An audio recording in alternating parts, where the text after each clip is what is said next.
Kobe Bryant didn't respect everyone in the NBA, and he never pretended to. He once studied predators to sharpen his image, played through injuries most players would sit out, and believed respect had to be earned every single night. Some players failed that test, and Kobe made sure they knew it. Number 1. Shaquille O'Neal. When people hear the title Kobe Bryant names basketball players he never respected, Shaquille O'Neal always comes up first. Not because Kobe thought Shaq was bad, the opposite. Kobe thought Shaq was so good that anything less than full effort felt like disrespect to the game itself. Their feud didn't start because of talent, it started because of mindset. Shaq was the most dominant big man of his era, stronger than everyone, impossible to guard, and already a champion-level force. Kobe knew that. Everyone knew that, but Kobe hated what he saw as wasted potential. Shaq liked to have fun, show up late sometimes, joke around, and rely on his natural dominance. Kobe lived the opposite way. Early mornings, obsessive workouts, constant film study, and zero patience for shortcuts. That difference created friction almost immediately. By the early 2000s, the tension exploded. Public comments made it worse. Shaq said the Lakers were his team and openly criticized Kobe for not passing enough. Kobe fired back, calling Shaq childlike, selfish, and jealous. These weren't small jabs. Kobe even said that if he left the Lakers, Shaq's behavior would be a major reason. At that point, respect was clearly broken.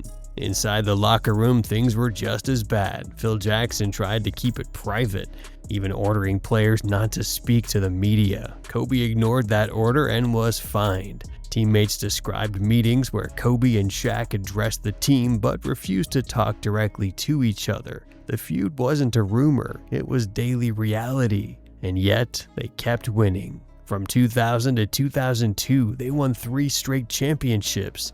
Shaq was finals MVP every time. Kobe was closing games, taking the toughest defensive assignments, and growing into a superstar. The crazy part is that Kobe later admitted the fighting helped them. He said they argued face to face, not behind each other's backs. No whispering, no politics, just direct confrontation. In Kobe's mind, that honesty mattered. It pushed the team forward, especially during their historic 2001 playoff run.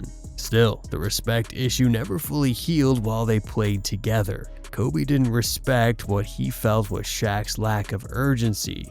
Shaq didn't respect Kobe's need to control everything. By 2004, it was over. The Lakers traded Shaq to Miami. The dynasty ended not because they couldn't win, but because they couldn't coexist. After the breakup, things got uglier. Shaq took shots at Kobe in interviews and even in a rap song. He praised Dwayne Wade as the best teammate he ever had, which many saw as a clear jab. Kobe mostly stayed quiet, but the tension never really disappeared. When Kobe won his 5th championship in 2010, he publicly said he now had one more than Shaq. That the line reignited everything and proved the rivalry was still personal. Years later, maturity changed the story. In a 2015 interview, Kobe admitted he was wrong. He said plainly, "I was an idiot when I was a kid." He regretted taking their fights to the media and admitted it added pressure to the team. Shaq said he didn't even remember half the things they said to each other because he had moved on mentally. The real turning point came when they shared the 2009 All-Star Game MVP. Kobe let Shaq's son have the trophy. That moment mattered more than any interview. Shaq later said that's when he knew everything from the Lakers days was silly. Kobe explained it best near the end. He said when they go through battles like that together, fighting the league, winning championships, and surviving chaos, you build a bond bigger than basketball. So, did Kobe respect Shaq? As a player, yes. As a professional during those years, no. Kobe respected obsession, sacrifice, and constant effort. When he didn't see that even from a legend like Shaq, respect was withheld, not out of hate, but out of impossible standards. Number 2. Ray Allen.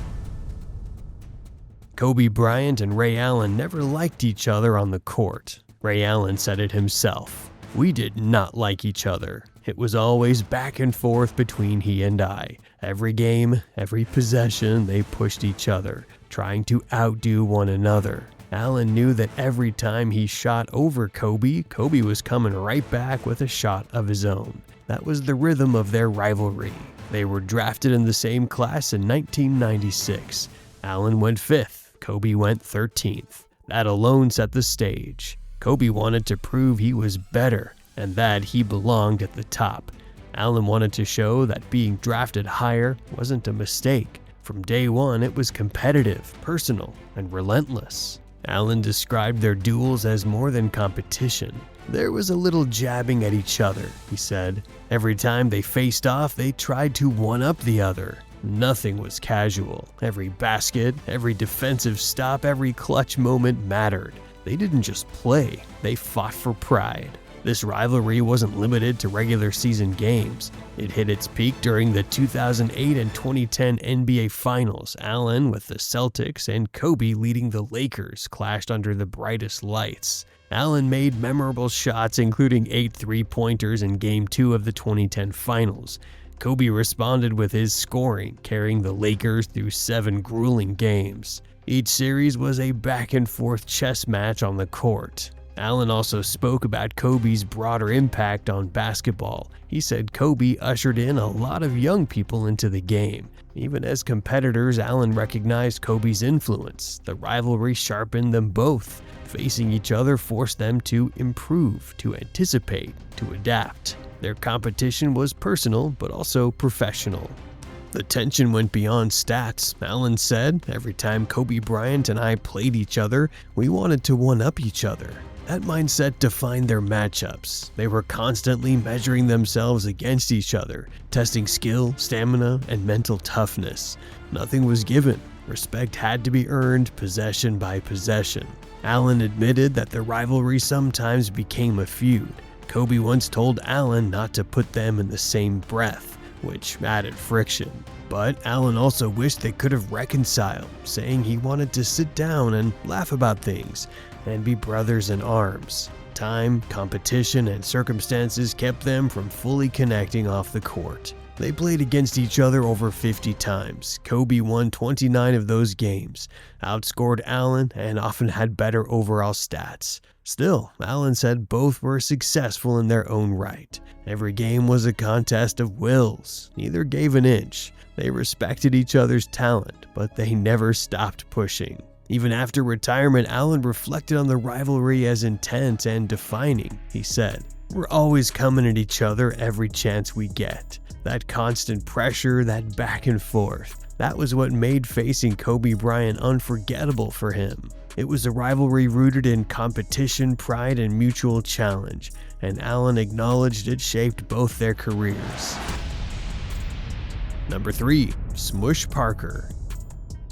Kobe Bryant never held back about Smush Parker. In 2012, he called Parker the worst and joked that the Lakers were too cheap to pay for a real point guard, letting Parker walk on instead. Kobe said he shot 45 times a game and had no choice but to carry the team. Parker, Kwame Brown, Chris Mim, and Tierre Brown were the supporting cast, and Kobe didn't mince words about their limits. The tension between Kobe and Smush wasn't new. Parker played with the Lakers from 2005 to 2007.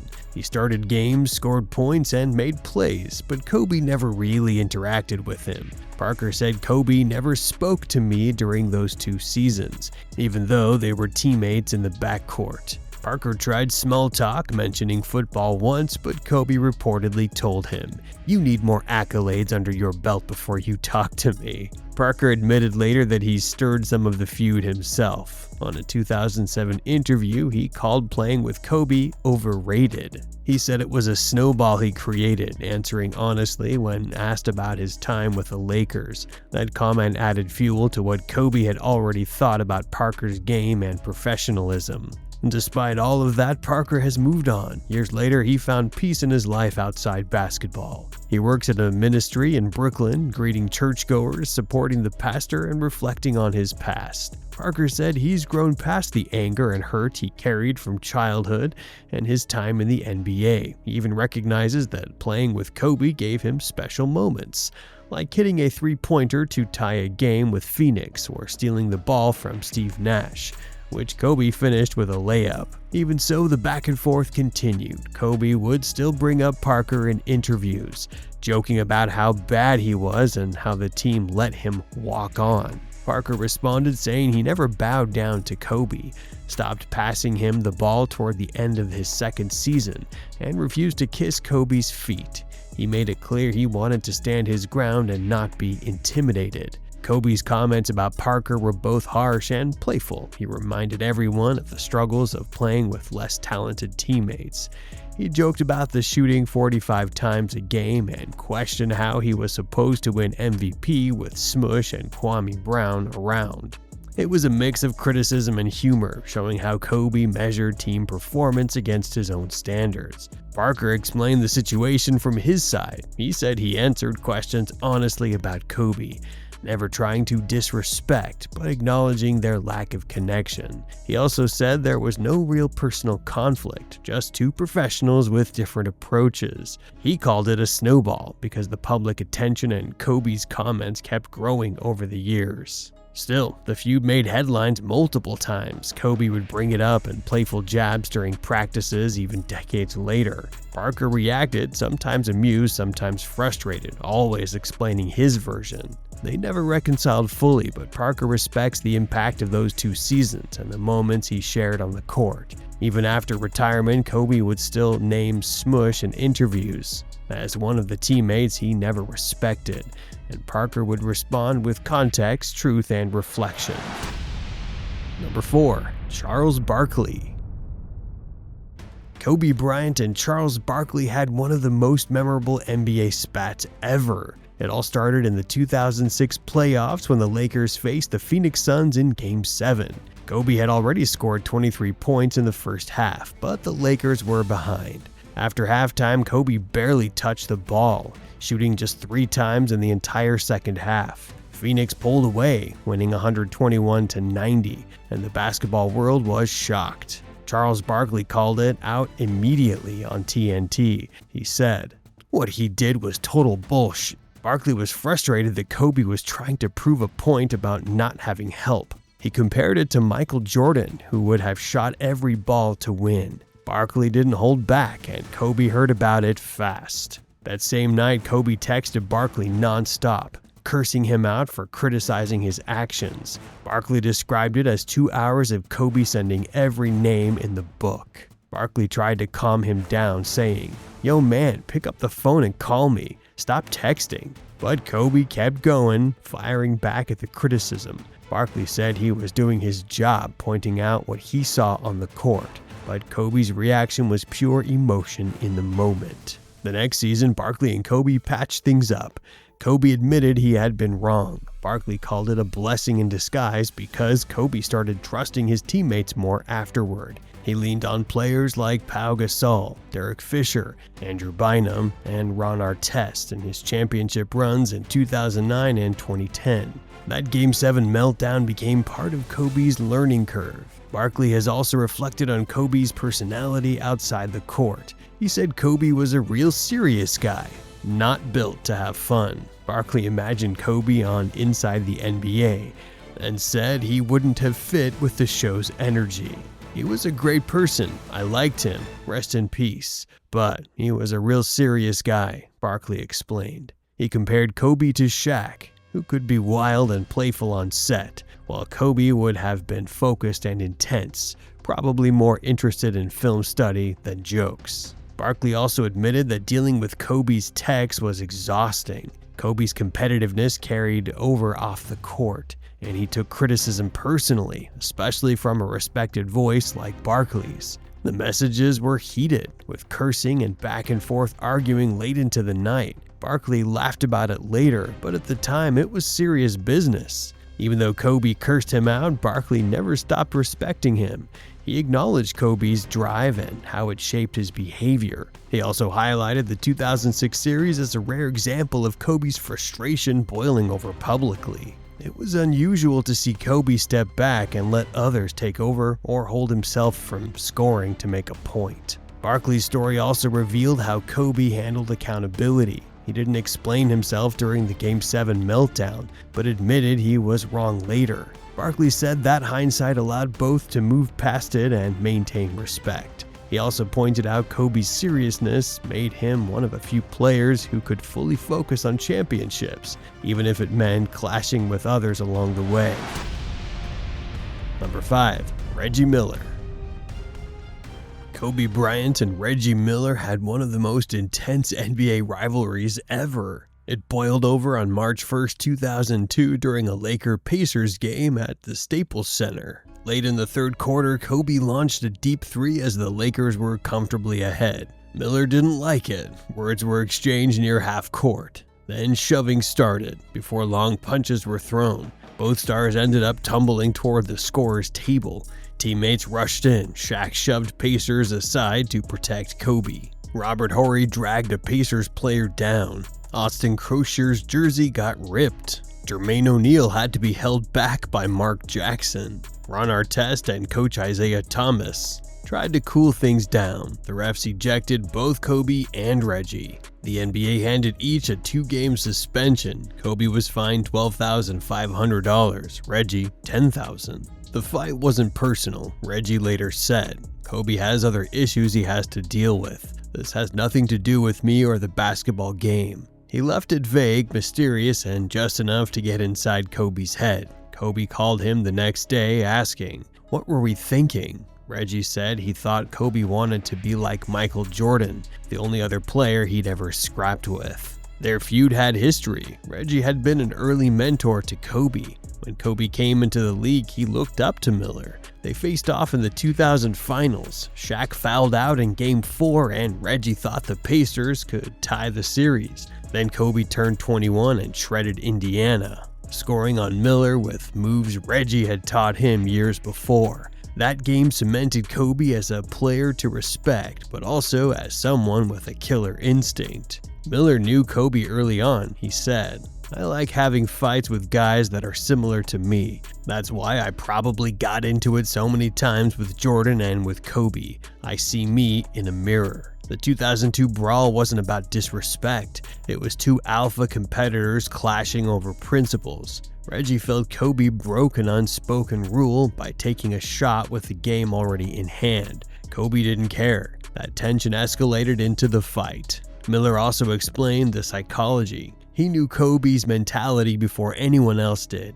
Kobe was already a 2-time champion, an all-star, but not yet an all-time great in public opinion. Miller saw the fire, the obsession, the Mamba mentality in real time. He recognized it, which made their fight both inevitable and meaningful. After the fight, both moved on professionally. Reggie never held a grudge. He said he only beefed with 2 players, Michael Jordan and Kobe Bryant. He respected Kobe's game, just like he hoped Kobe respected his.